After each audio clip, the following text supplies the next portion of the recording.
بەڕێزان بۆ قسەکردن لەسەر کۆبوونەوەی 19 ئاب و لێکەوتەکانی لەسەر دۆخی سیاسی کوردستان مەڕوان گەڵاڵی سەرۆکی فراکسیۆنی کۆمەڵی ئیسلامی لە پەرلەمانی کوردستان ڕاستەوخۆ لەگەڵماندایە. مامۆستا مەڕوان سڵاو لێبێت و ئەم کاتت باش. خۆتان چیتان هەیە لەسەر 19 ئاب؟ ڕۆژێکی چۆن بوو؟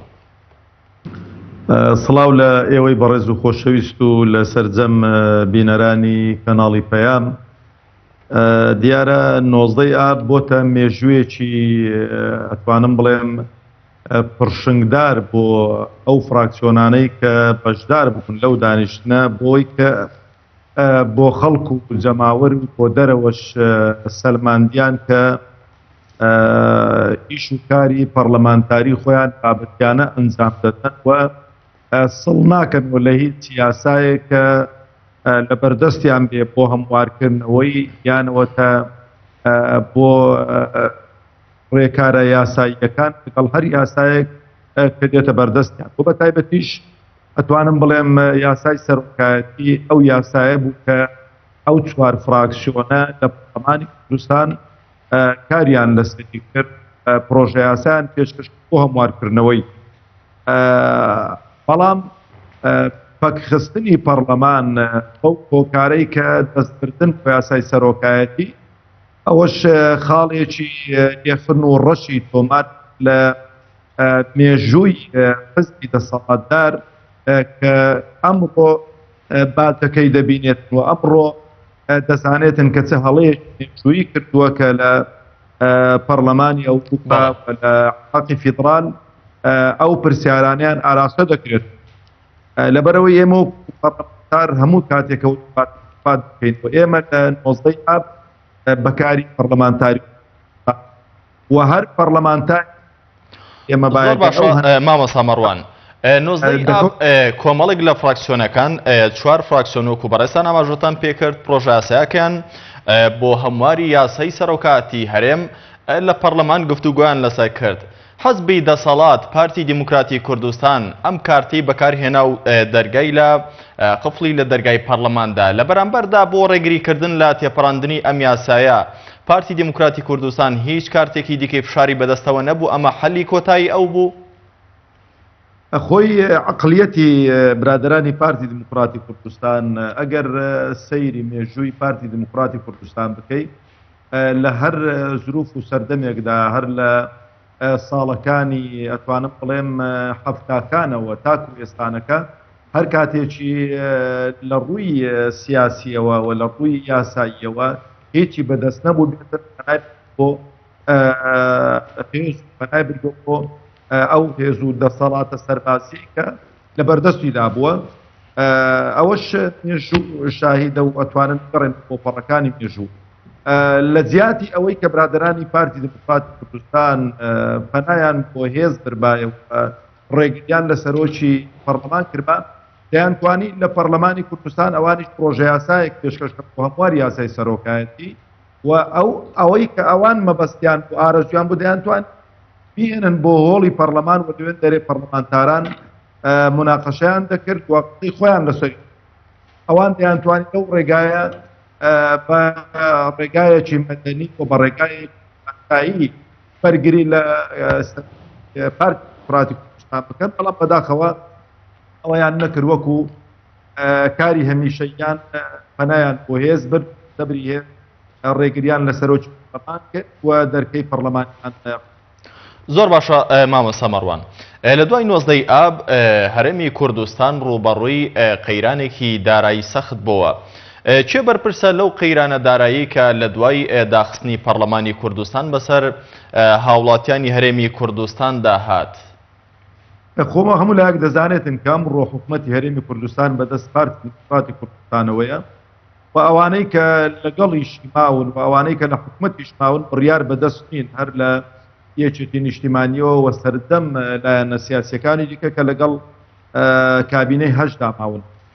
پێم خۆشە ئیشارە بە یەک شت بکەم پێشەوەی کە پەرلەمان پەک بخرێتن حکوومەت موچەی دوو مانگە قەرزداری هاوڵاتیان بەو موچەی کە دەستکاری نەکرابوو، بەڵام لە دوای پەکخستنی پەرلەمانی کوردستان حکوومەت حەوت موچەی هاوڵاتیان قەرزدارە بەو ڕوبع موچەی کە 40 ڕۆژ جاری وا هەیە و زیاتریش بەسەری ناتوانێت دابینیکا بۆ هاوڵاتیان.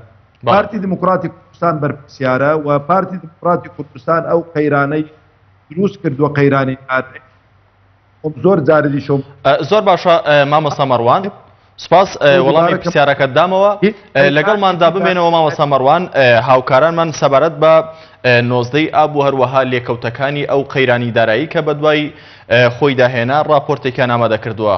خۆشەویستانم گوێبیستی ڕاپۆرتەکە دەبین بینەر و گوێبیستی دەبین دواتر لەگەڵ مامۆستا مەڕوان بەردەوام دەبین. بە درێژایی شەوی 18 ئاب 5 لانە سەرکیەکە یاریمی کوردستان بە چاودێری UN و ئەمریکا لە کۆبوونەوەدا بوون بۆ ئەوەی چارەسەرێک بۆ دۆخی کۆتایەتنی ویلایەتی بارزانی بدۆزنەوە.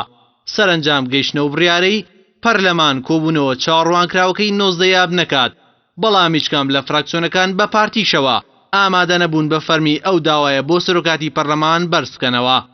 بەڕێز سەرۆکی پەرلەمان 53 ئەندام پەرلەمان ئامادەی دانیشتنی نائاسایی. 19 ئاب ڕۆژی کۆتایەتنی ویلایەتی دووەمی مەسعود بارزانی بوو پاشەوەی 2 ساڵیش لە ماوەی سەرۆکاتی بۆ درێژ کرابوویەوە.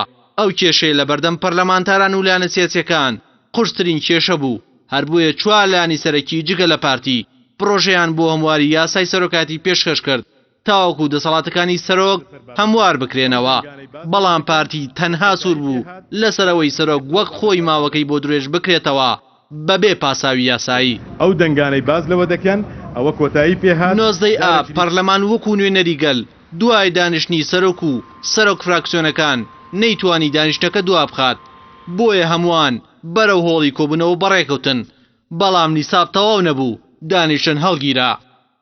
چونکە ڕێژەی یاسایی بۆ ئەنجامدانی دانیشتنی پەرلەمان پێویستی بە ئامادەبوونی 56 ئەندام پەرلەمان هەبوو، بەڵام لە دانیشتنەکەدا 53 ئەندام پەرلەمان ئامادە بوون کە ئەوانیش بریتی بوون لە پەرلەمانتارانی گۆڕان و یەکێتی و کۆمەڵ بە تەواوەتی لەگەڵ 5 پەرلەمانتاری فراکسیۆنی یەکگرتوو لە کۆی 10 پەرلەمانتار، جگەلەوەش فراکسیۆنەکانی شیوعی و بزوتنەوەی ئیسلامی و سۆسیالەست کە هەر یەکە و یەک کورسیانەیە بەشداری کۆبوونەوەکەیان نەکرد. ئەو ڕۆژە پەنجەمۆری خۆی بەسەر سیاسەتی هەرێمەوە بەڕوونی بەجێهێشت، بە جۆرێک بەرێک لەو کاتەوە تا ئێستا داوای سیستەمی پەرلەمانی دەکات کە کۆمەڵ و گۆڕان ئاڵا هەڵگری ئەو بەرەیەن. پارتیش جەخت لەسەر سیستەمی سەرۆکاتی دەکاتەوە، لایەنەکانی دیکەش بەپێی دۆخەکە هەڵوێستیان دەگۆڕێت. هەردوای ئەو ڕۆژە چەندین کۆبوونەوەی پێنجقۆڵی ئەنجام درا، بەڵام لایەنەکان نەگەشتن بەڕێکەوتن. بۆیە بە فەرمانێکی حیزبی مەسعود بارزانی لە 11 مانگی تشرینی یەکەم سەرۆکی پەرلەمان لە بازگەی پردەی ڕێگری لێکرا و وەزیرەکانی گۆڕان لە حکومەت دەرکران و پەرلەمان پەکخرا. نەخۆم کاندید دەکەمەوە نەیاسا بوو من بگۆڕن. ئەم دۆخە کارێمی کوردستانی خسووەتە بەردەم سەرۆکێکی ماوە بەسەرچوو، پەرلەمانێکی پەکخرا و حکومەتێکی فلیت، زاڵکردنی عەقڵی حیزبی بوو بەسەر عەقڵی دامەزراوەیی کە پارتی لە 19 ئابدا ئەم ئاڵایی هەڵکرد و بەشێک لە لایەنەکانی ژیارمەتی دەری بوون و نەیانێش دامەزراوەکان کاری خۆیان بکەن.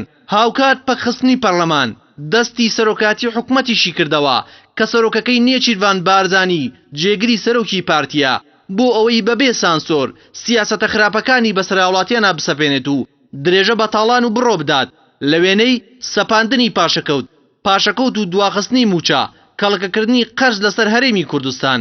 لەبەرەوەی نیسابی دانیشتنی کۆبوونەوەی ئاساییمان بەڕای چاودێران ئەم ڕۆژە لە مێژووی نوێی سیاسی هەرێم تا کاتێکی درێژ کاریگەری خۆی جێدێڵێت، چونکە تا ئێستاش لایەنەکان ڕێک نەکەوتون لەسەر سیستەمی سەرۆکاتی هەرێمی کوردستان کە ئایا پەرلەمانی بێت یان سەرۆکاتی. ئەگەر پێش ڕیفراندۆم پەرلەمان کاران نەکرێتەوە، باری بژێوی هاوڵاتیان چاک نەکرێتەوە، کاریگەری گەورەشی لەسەر پرسی ڕیفراندۆم دەبێت کە بەڕای زۆرینەی ناوخۆیی و بیانی دەبێت ڕیفراندۆم دوا بخرێت و پێش ئەوە قەیرانەکانی ناوخۆیی هەرێم چارەسەر بکرێت. بەڵە بەرەزان هەر سەبارەت بە 19 ئاب و لێکەوتەکانی دوای 19 ئاب لەگەڵ میوانەکەم لە ستودیۆکانمان بەردەوام دەبین. مامۆستا مەڕوان گەڵاڵی سەرۆکی فراکسیۆنی کۆمەڵی ئیسلامی لە پەرلەمانی کوردستان. مامۆستا دووبارە سڵاو لێبێت. پرسیاری ئەوم کرد کە چێ دوای 2 ساڵ لەم ململانێ سیاسی کە لە نێوان پارتی دیموکراتی کوردستان و هەروەها ئەو هێزانەی دیکە بەردەوامی هەبووە، چێ لە پەکخستنی پەرلەمانی کوردستاندا لەو گەمە سیاسەدا دۆڕاوەوە چێش براوەیە ئەوانەی کە بەردەوام داوای کاراکردنەوەی پەرلەمانی کوردستان و هەروەها باشکردنی بژێوی ژیانی هاوڵاتیانیان کردووە یاخود ئەوانەی کە دەرگای پەرلەمانیان داخستووە؟ خۆی بەتەسەوری من لەو داخستنی پەرلەمان دۆڕا و براوە نییە. هەموو خەڵکی هەرێمی کوردستان زەرەر و زیانی پێکەوتووە، هەموو لایەنە سیاسیەکان باجیان داوە. بە تایبەتیش پارتی دموکراتی کوردستان ئەو هۆکارێک بووە بۆی کە پەرلەمانی کوردستان پەک بخاتن و ئۆباڵی هەموو ئەو بڵێ ناکۆچی و ناسەقامگیریەی کە لە هەرێمی کوردستاندا دروست بووە لە ئەستۆی پارتی دموکراتی کوردستاندایە و لە ڕووی سیاسیشەوە لە وڵاتانەوە کە سمعی سیاسی هەرێمی کوردستان لەکەدار بوو، هەر برادرانی پارتی دموکراتی کوردستانی بەرپرسیارن. بەڵام ئەوەندەی کە هەیە بەڕاستی ئەو لایەنە سیاسیانەی کە توانیویانە لەسەر وعد و بەڵێنی خۆیان بمێننەوە و لە بەرەی گەل دابن، قەناعەتم وایە جێگای کە دەستخۆشیان لێ بکرێتەوە بۆ ئەوەی کە سیستەمی حکومڕانی لایەنێکی سیاسی فێر نەبێتن بە کەیفی خۆی بە ئاقارێکی دابات و هەر کاتێکی حەز و ئارزوی لەگەڵ هەر یاسایەک دەرگی پەرلەمان پێوە بداتن. زۆر باش. لەبەر قەناعەتم وایە تا کوێستانە کە زۆر بە ڕاشکاوی کۆمەڵی ئیسلامی و بزوتنەوەی گۆڕان لەسەر هەڵوێستەکانی خۆیان ئاون و داکوچی لەسەر سەروەری یاسادەکەن سیستەمی حکومەت بێتە سیستەمێکی پەرلەمانی لە کوردستان. زۆر باشە مامۆستا مەڕوان، دوای 2 ساڵ پرسێکی یاسایی دیکە لە هەرێمی کوردستان لە ئێستادا هاتووتە ئاراوە، ئەویش پرسی هەموارکردنەوەی ببوورە پرسی ڕیفراندۆمی هەرێمی کوردستانە بۆ جیابوونەوە. لە ئێستادا ئەم پرسی ڕیفراندۆم تا چەند هاوکار بوو بۆ لێک نزیکبوونەوەی لایەنە سیاسیەکان بۆەوەی کە پەرلەمانی کوردستان کاراکردنەوەی نزیک ببێتەوە؟ واتە هیچ ئاسوودێک هەیە لە ئێستادا بۆ کاراکردنەوەی پەرلەمانی کوردستان؟ قەناعەتم وایە پرسی ڕیفراندۆم وەکو باقی پرسەکانی دیکە بە شەخسی کراوە و ئەگەر بە شەخسی نەکرابە دەبوا لە یەکەم ڕۆژ کاتێک کە بەتەما بوون ڕیفراندۆم بکەن بیان توانی بە لە ڕووی ئەو پەرتەوازە سیاسیی کە لە هەرێمی کوردستاندا هەیە نەیهێڵن و نێوماڵی خۆمان تۆکمە بکەین و ئەو کاتەی بینە سەر ئەو خاڵانەی کە پێویستن دەستەبەر بکرێن بۆ دەوڵەتێک بۆ ڕیفراندۆمێکی سەرکەوتوو بیان هینێنە دی و خەڵکی دڵخۆش بکەین و یەکەم هەنگاویشمان کاراکردنەوەی پەرلەمان باە. بەڵام قەناعەتم وایە پرسی ڕیفراندۆم پرسێکی ئاڵۆزە و لایەنە سیاسیەکانیش بە تایبەتی ئەوانەی کە لەگەڵ پارتی دموکرات دەستیان داوەتێ بەبێ ئەوەی کە بیر لە داهاتووی ئەو ئایا لە ڕووی نێودەوڵەتی ئیقلیمی وتمان بەسەردێتن. قەناعەتم هەڵەیەکی مێژووی گەورەیان کردووە، لەبەرەوەش بە تەسەوری ئێستانەکە دوای بیانوویەکدا دەگەڕ بۆ تەجیلکردنەوەی پرسی ڕیفراندۆم و قەناعەتم وایە ئەگەر بێت ئەو بیانوەیان دەستکردن پەرلەمانتان کارا ناکرد کاتی کە ئێستا هەیە، بەڵام ئەگەر هیچ بیانوویەکیان دەست نەکەوێتن قەناعەتم وایە دەستنە ژێرباری ئەوەی کە پەرلەمانی کارا بکەنەوە بۆی کە لە پەرلەمانتان بڕیاری واخستنی ڕیفراندۆم دەربێتن ئەو کاتی ئەوان بڵێن کاکە ئێمەوە تەسلیمی پەرلەمانی کوردستان کاتی ڕیفراندۆمی دووە. زۆر بە شما مەستە مەڕوان باس لەوە کرد کە لە ئێستادا پارتی دیموکراتی کوردستان بە دوای بیانوێکدا دەگەڕێت بەوەی کە ئەم پرسی ڕیفراندۆمی هەرێمی کوردستان هەرچەندە تەوەرەکەمان تەوەرێکی دیکەیە بەڵام پرسیارێکی جەوهەری و گرنگە. پێتان وایە لە ئێستادا ئەم بیانوەیان دەستکەوێتەوە بزوتنەوەی گۆڕان لەگەڵیان دەرگای پەرلەمانی کوردستان بکاتەوە بۆ تەجیلکردنی ئەم پرسە؟ ئەم قەناعەتم وایە نەبزوتنەوەی گۆڕان نە کۆمەڵی ئیسلامی ناچێتە ژێرباری ئەوەی کە پەرلەمانی کوردستان کارا بکرێتەوە بەس بۆ دەرکردنی یاسایەک بۆ ریفراندۆم، بەڵام بێتە سەرباری ئەوەی کە پەرلەمان کارا بکرێتەوە دەستی حزب لە پەرلەمان بچێتە دەرەوە پەرلەمان ئیشە یاساییەکانی خۆی هەڵبستێ شتێکی باشە و دەبێ ئێمەمان بەرتاو بێ ئەو بار و دۆخەنا هەموارەی کە لە هەرێمی کوردستاندا دروست بووە خاڵی یەکەمی ئەو بۆ پاسی کە پەرلەمانی کوردستان پەککرا و ڕۆڵ لایەنێکی سیاسی سەخت کرایەوە لە هەرێمی کوردستان کە ببێتە بەدیدی هەموو ئەو دەستگا شەرعیانەی کە نوێنەرایەتی خەڵک و جەماوەت دەکەن. لەبەرەوە قەناعەتم وایە کە ئێمە بەتەمای دەوڵەتداری دەبێت خاڵی یەکەم لەوە دەست پێ بکەین کە ناوماڵی ئاشتەواییەکی سەراسەری تێدا بێتەوە و دام و دەستگاکان هەرێمی کوردستان ئیشوکاری خۆیان بکەن و تەداخل لە ئیشوکاری یاسایی پەرلەمان و دادگاکان نەکرێت. زۆر باشە گرنگترین خاڵ مامۆستا مەڕوان کە بۆ هۆی پەخستنی پەرلەمانی کوردستان پرسی یاسای سەرۆکاتی هەرێمی کوردستان بوو کە لەسەر ئەم پرسە دەرگای پەرلەمان داخرا لە کۆتا کۆبنەوەی بزوتنەوەی گۆڕان سەبارەت بۆ وەڵامدانەوەی پارتی دیموکراتی کوردستان بۆ پرسی ڕێفراندۆم و کاراکردنەوەی پەرلەمانی کوردستان ئەوان 5 خاڵیان خستووەتە بەردەم پارتی دیموکراتی کوردستان بۆەوەی کە ئەم 5 خاڵە جێبەجێ بکات لە ئەرزی واقعدا بۆەوەی کەوانیش هاوکار بن بۆ کاراکردنەوەی پەرلەمانی کوردستان. سەرەکی ترین خاڵی جەوهەری بەردەوامیدانە بە پرسی یاسای سەرۆکاتی هەرێمی کوردستان. پێتان وایە کە پارتی دیموکراتی کوردستان چ تێبینیەکی دەبێت لەسەر ئەم خاڵە؟ پێتان وایە کە ڕازی بێت؟ خۆی ئەو پرسێکە توانم بڵێم دوو قۆناغ و مەرحەلەی بڕیون برای عەزیزم. یەکەمیان خوێندنەوەی یەکەمی بۆ کراوە لە پەرلەمان، دووەمیان لیژنەی یاسایی ڕاپۆرتی خۆی پێشکەش کردووە. یعنی ئێمە هەر کاتێکی لە ئەو ڕۆژەش کە نەمانتوانی دەستەبەری نیسابی قانونی بکە پێشەی یاسایی ئامادەبووان بکەین، وتومان هەر کاتێکی بچینەوە پەرلەمان لە پەرلەمان دانیشتن بکەین بتوانین دەستەبەری ڕێژەی یاسایی نیسابی قانونی بکەین، ئێمە ئەو یاسایە دیینە پێشەوە دارێکی بکات. پرسیارەکە لێرە ئەوەیە ئایا ئەوانەی کە بوونە مایەی ئەوەی کە نیسابی قانونی تێکدەن لە پەرلەمانی کوردستان بۆی کە یاسای سەرۆکایەتی هەموار دەکرێت هەڵوێستەکەیان بەرەو گۆڕاوەیان بەرەو سلبی، ئەوەی کە ئێمە دەیبینین هەڵوێستەکەیان بەرەو سلبی گۆڕاوە و لەوانەیە مبالغە نەبێتن، یعنی بە نیوەی ئەوەی نەتوانێت دەستەبەری ئامادەبووان بکرێ ئەو جاری لە پەرلەمانی کوردستانەکە بۆ پرسێکی ئاوا دابنیش. بەڵام ئەوەی کە گرینگە ئێمە ئەگە پەرلەمان کارا بکرێتەوە، پەرلەمان ئیشکارەکەی خۆ بکاتن و بێتە شوێنی بڕیاردان بە تایبەتی بابەتە تارەنووسسازەکان و یاسای سەرۆکایەتی حەق وایە کاک مەسعود بارزانی بۆ خۆی قبولی خۆی نەکرد، بەڵێ لە ڕاگەیاندنەکانی ئەعلانی دەکات ڕازی نییە بۆی درێژ بکرێت و ڕاست کاندید کاتەوە، بەڵام ئێمە پێچەوانەکەی